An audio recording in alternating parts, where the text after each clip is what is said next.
प्रभो धवलेश्वर महाप्रभो दीपं दधि परम ब्रह्म दीपं दधि जनार्दनः दीपहरतु मे पापो पूजा दीप नमस्तुते। हे बाबा धवलेश्वर महाप्रभु संसार सुखी रखंतु।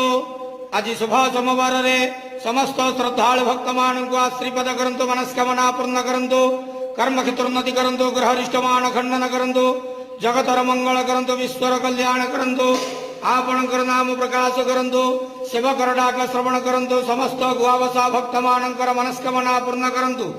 बाबा धवलेश्वराय नमो नमः। संसार सुखी रखंतु, आनंद गेवार हरि बोलो। आज शुभ सोमवार रे समस्त श्रद्धालु भक्त मानक आश्रीपद करंतु, आनंद गेवार हरि बोलो। हर हर महादेव शिव शंभो कैलासपति उमापति शिव शंकर महाप्रभु धवलेश्वराय नमो नमः। संसार सुखी रखंतु, आनंद गेवार हरि बोलो।